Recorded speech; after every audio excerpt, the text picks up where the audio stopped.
There's a different competitor.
Hi, everybody, and happy Wednesday. I'm meteorologist Brittany Van Voorhees here talking about Hurricane Erin. Of course, it's been a big talker over the past few days here, not only in the Carolinas, but all across the country. There's been a lot of misinformation online, so we're going to go over, before we get started with the graphics, just some common questions that I've been getting.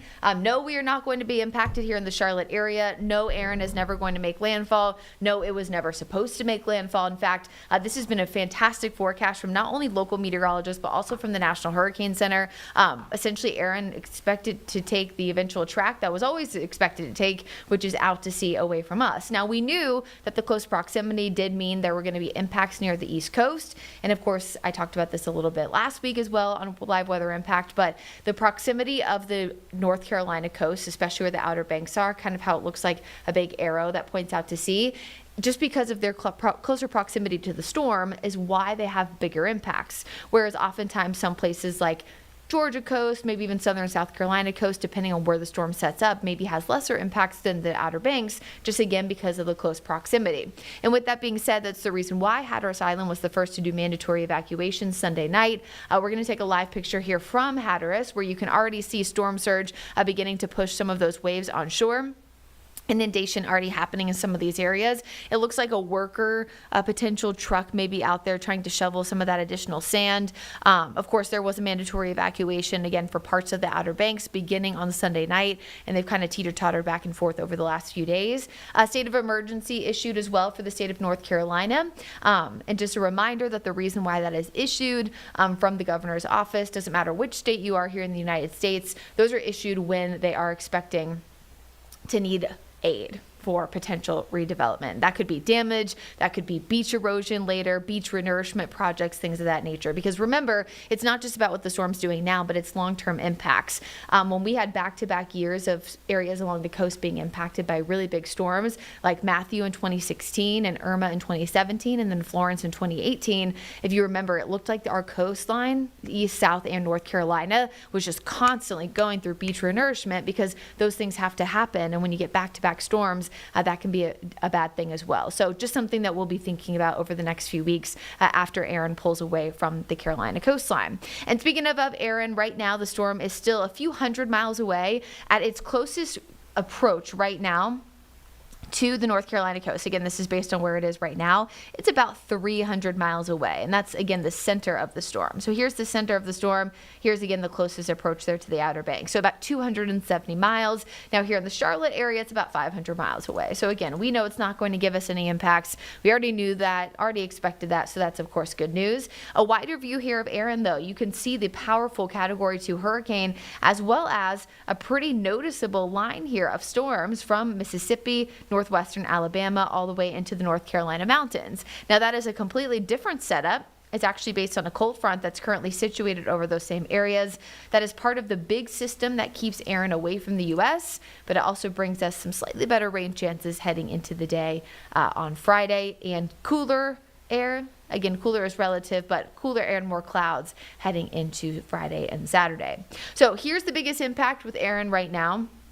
It is the elevated rip current risk. So rip currents, of course, we know are the #1 weather-related killer in the coastal Carolinas. I've done some stories and weather IQs on this.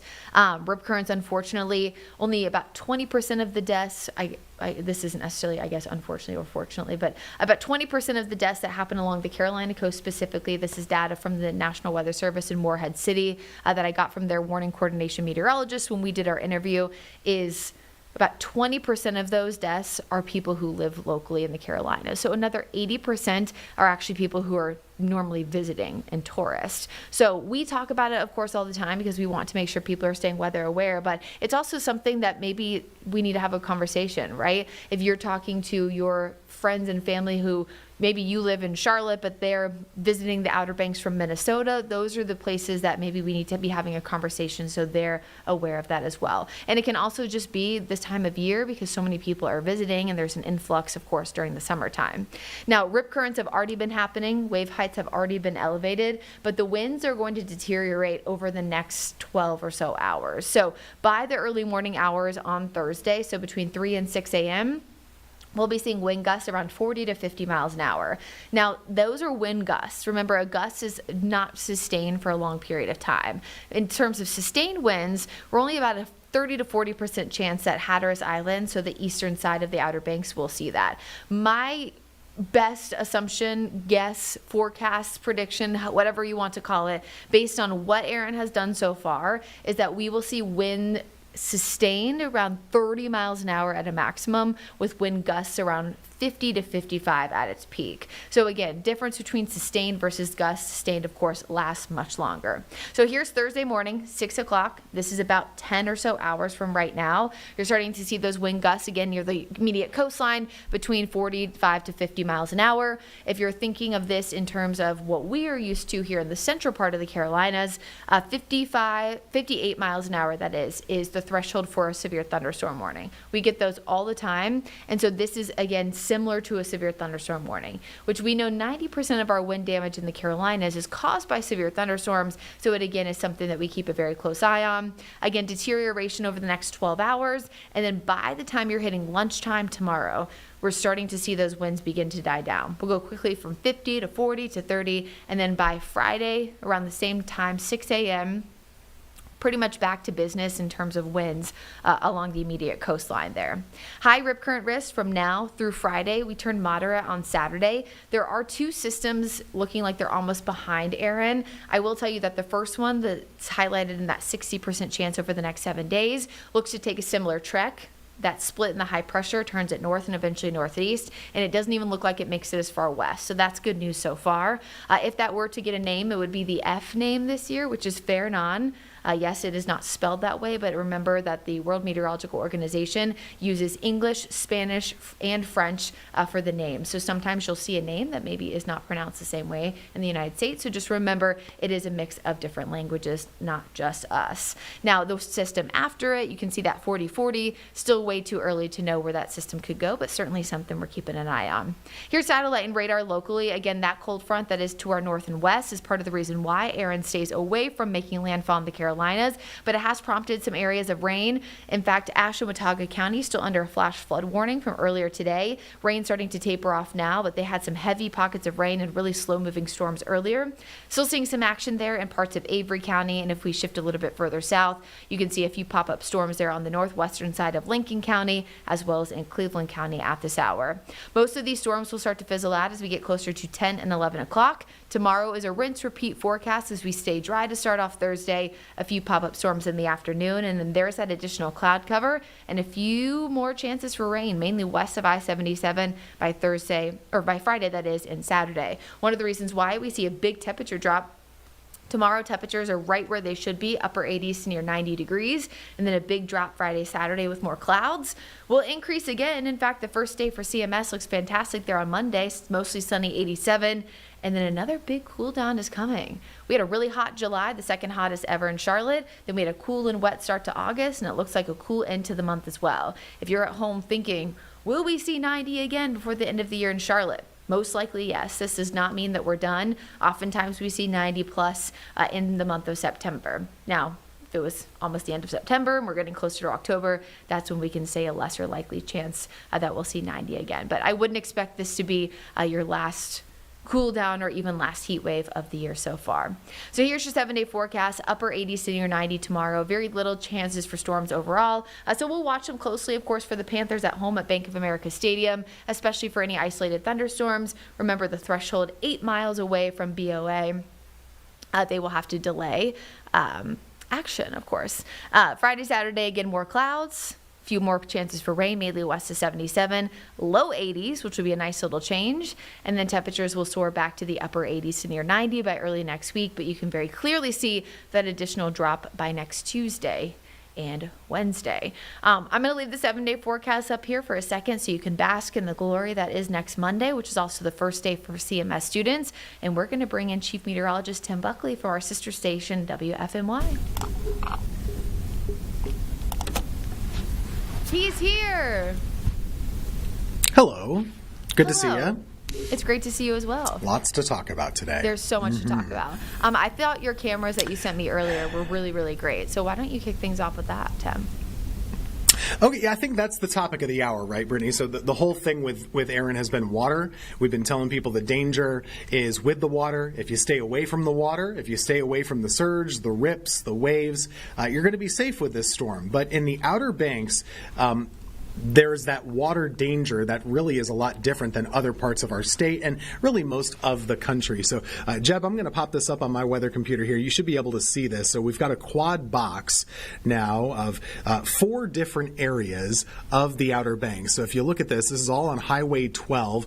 I can pop this up here. So there you have it. So we have Canal Zone. That's basically just south of the Oregon Inlet area, if you're familiar with that. That one's doing okay right now, but a couple things stand out. So about an hour or two ago, none of these were flooded all that badly, but they're coming up on high tide. So high tide is right about now at about 6:30 or so. And so you can see the damage that's kind of been done. This is something that happens. This is not something that's foreign when it comes to hurricanes or, even nor'easters sometimes can do this up there. But there's only so much you can do to keep the ocean at bay.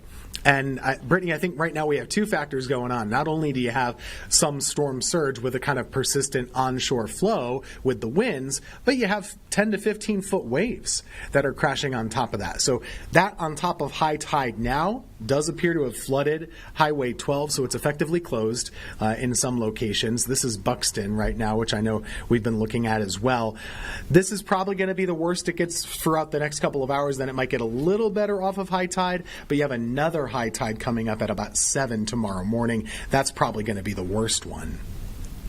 Yeah, definitely the worst too, because it looks like that's going to be the peak time that we have the highest winds as well. I also think a good thing as well to mention, Tim, is the fact that it doesn't look the same everywhere across the Carolinas. The Outer Banks we know are right. kind of getting the brunt of it, but if you look at our camera, Jeb, if you can pop this up for a second, we have resort cams showing Bar Harbor and Myrtle Beach. There's not as many people in the water, which makes me feel better about that because oftentimes that is not the case, but there's still a lot of people out there kind of enjoying their afternoon. Just because you're in South Carolina versus North Carolina, it's not always the same impacts. We never treat any storm the same, so we don't ever treat any location the same. Same rip currents, but certainly not the same in terms of coastal and localized flooding, at least as of right now. We've talked about this plenty of times in weather IQs and things like that. I know we have as well here on Live Weather Impact, but the Carolina coastline is very unique. It juts out, and so it is more prone to these storms that are offshore and also more prone to the elevated risk for rip currents, even with the storm that right now the center is about 275 miles away from the coast. For sure. And I think Monday was kind of the first day that we started to see those waves getting up and we started to see the rip currents getting bad. And on Monday, people were still getting in the water. And that's when we had all of the rescue numbers. I do think people have started to really listen.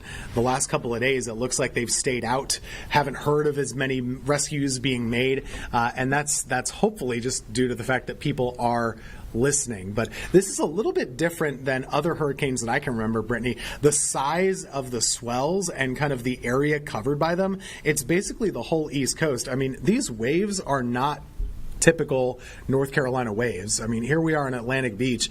Those are big swells, and you can see how the dunes are in the foreground here. The water's right up to the dunes, and so tomorrow when the hurricane's a little bit closer, that's going to be worse. And it's just if you're a spectator, it's a sight to see right now, as long as you're just safely watching. Yeah, the safely watching is a key as well, because, we talk about rip currents a lot. You mentioned the fact that it seems like people are listening. I think that's a great thing, especially if they're listening to local media. But unfortunately, from talking to the National Weather Service, I mentioned this at the top of Live Weather Impact with our folks here on WCNC Plus, but talking to the National Weather Service folks in Morehead City who covers the Outer Banks, a lot of the times about 80% of their deaths from rip currents are people who don't live in the Carolinas or don't live in the coastal Carolinas. So it's something that not just here locally we should be talking about, but also across the country, especially for people visiting. And you showed that picture of Atlantic Beach, which I think was great because it was the view that someone would see if they were standing there. But Jeb, if you pop up my computer here really quickly, most rip currents are not able to be seen unless you are elevated. Of course, that's why lifeguards are elevated, not just so they can see rip current or people, but of course so they can see rip currents as well. Sometimes they're worse on a bright sunny day. So I think it's a good reminder to remind folks of weather and rip current safety. I know that there was a big discussion about this that's online within our meteorological community as well. We always tell people to swim parallel to the shore, try to break the grip from the rip, and never to go in and swim after someone who's been impacted by a rip current, because you yourself can drown. But that's not always realistic. Our fight or flight goes into effect and people really start to freak out, and it's like you lose all education that you've had. So I think one term, or one, I guess, suggestion that I've seen a lot over the past few years, and it was mentioned also in our group, chit chat earlier, was the ability to float. A lot of kids take swimming classes and they're taught how to float as well.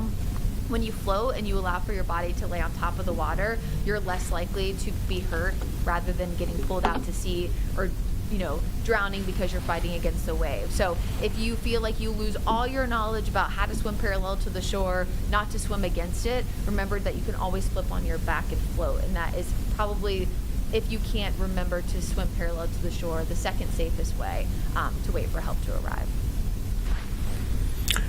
It's a really good point. I've got this pulled up, and I don't know if you saw this, Brittany, but this is the view from Wrightsville Beach. The Weather Service in Wilmington put this out there on Twitter earlier today. This is a drone picture, and so you're going to see a couple of breaks within the waves.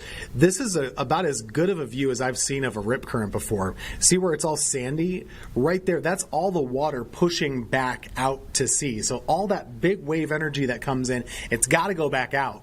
And if you're stuck in a rip current, you're likely stuck in one of these things. And like Brittany was saying, if you can float through part of that, then you can kind of get your way out and perpendicular to the shore, kind of swim out of it. But to me, that's one of the better visuals I've seen before. And this was right along our coastline, right there at Wrightsville Beach, one of the most popular places for people to go. So kind of amazing to see that from the air. And drones can be a really good way for lifeguards to spot these on these busy days as well.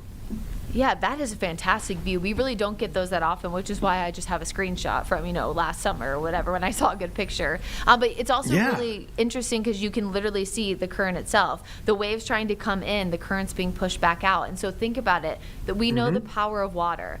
If you're trying to fight a rip current, that is what you are fighting against. Unfortunately, it's not a fight that most people will win. And that's why when we tell you to swim parallel to the shore, or as you mentioned, the floating, it's to get out of the rip current. I think that's an important distinction as well, Tim, is you're not trying to just lay there until someone comes to help, but the goal is to get out or stay afloat or get out enough that people can come and help you out. So really, really interesting video. We don't get that a lot. So it's just, great. I'm so glad that they posted that and shared it, because now we have a new education tool to tell people about these things. If it's okay with you, I kind of wanted to talk about how big the hurricane has gotten. Go for it. So we know it's been strong. Obviously, over the weekend, it got up to Category 5. That gets all the headlines and everything. To me, it was pretty stunning today just how the size of the hurricane has expanded, and it's just enormously large. The satellite pictures today are amazing, and it's good to see that it's offshore, right? We know that the storm is off the coast. We know it's not coming right into us, but even still, just to kind of look at this, I mean, this is a crude measurement here, but what I've done is I'm just kind of measuring the cloud field. Clouds are not hurricanes, but hurricanes are producing all of these clouds that are in the image. You could make the argument this is 600 to 700 miles wide just by the clouds. And it's really something special just to kind of see. It's like a textbook storm here, too. And I'm going to switch to another animation. This is coming in from our friends at CIRA. They're part of NOAA, and they make really beautiful images of space and what we're able to see of our atmosphere. And this was the view this morning. And Brittany, it was kind of amazing to see how it reorganized. Sometimes we call this almost like a little cinnamon roll of a hurricane. It's got some dry air in there. It's got different bands. It's got a big eye wall. It's just a stunning image. But as the storms go northward toward the poles, they they spread out their spinning and they get a little bit bigger in size. The wind field gets bigger, and the top wind speed usually either holds steady or slows down a bit. It's been pretty steady over the last 24 hours. Yeah, and the bigger it gets, sometimes the slower it gets, it can kind of slow down the impacts as well. So I know that a few days ago, at least last time I worked on Sunday night, it was looking like Wednesday night, we're going to see those peak winds, but it's also a good reminder that with a larger storm and potential for the slowdown, that can shift those biggest impacts a little bit later. So it looks like tomorrow morning through midday is going to be the worst of the storm for sure. Yeah, I think you're right on with that. As far as the hurricane goes, the worst part is going to be later on tonight, and really especially into tomorrow. But what are you thinking as far as things people need to know, or things that might be more interesting to them? The wind speeds out there, 40, 50 mile per hour range for the most part for the Outer Banks tomorrow.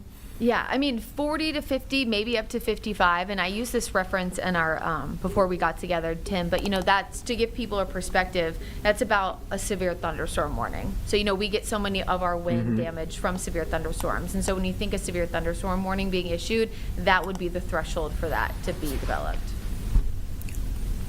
And persistent over a little while. So Yeah. Something that'll be interesting to see, I think, tomorrow is, we've had already that flow of water coming in on shore. When you get a lot stronger wind pushing that water on shore, how is that going to lay into the flood problems? How's that going to exacerbate, the flood gauges? Brad was, mentioning to us earlier some of those dune gauges. It seems to me like a lot of those dunes are going to get overtaken by water as we go into tomorrow. So a lot of those, that coastal flooding, it's not just going to be a problem for the areas that got evacuated. It'll even be a problem up by places like Duck and Corolla, and even up by Virginia Beach. They're going to have some of that coastal flooding too. Yeah, it's not centered just for the Carolinas, and I think that's another reason too why you can see that tropical storm warning shifting all the way up into the coastal part of Virginia, and also the high rip current risk too, because as the storm does pull away, it's going to be north and northeast. So it's not like it hits its closest approach to North Carolina tomorrow morning and then books it out of here. We're still going to see those impacts kind of creep up the East Coast before it moves out to sea. I think so too. Now here's the kind of the flood gauge page. So this is something you can access at home if you're ever wanting to look at this. But what we're showing you is a collection of different gauges that you could pop up. So for example, this would be over in the Hatteras area where we already saw Highway 12 got flooded. They're expecting it to be a little bit higher tomorrow. And kind of still staying that way through Friday. But up the coast, the forecast is even worse near Duck, where they're expecting the tide cycles to be really high all the way through Thursday and even into Friday. They're still expecting some nasty conditions, and that could be still said up into Virginia. So I'm not quite as familiar with this area up here, but it seems like the Chesapeake Bay area, they're going to have a lot of high water as well. So it kind of just depends on who you're dealing with and where you are, but this storm is going to leave a bit of a mark here, and with the high winds out there and all the water that's getting pushed around, it's going to mean some danger if you're close to the shoreline, to be sure.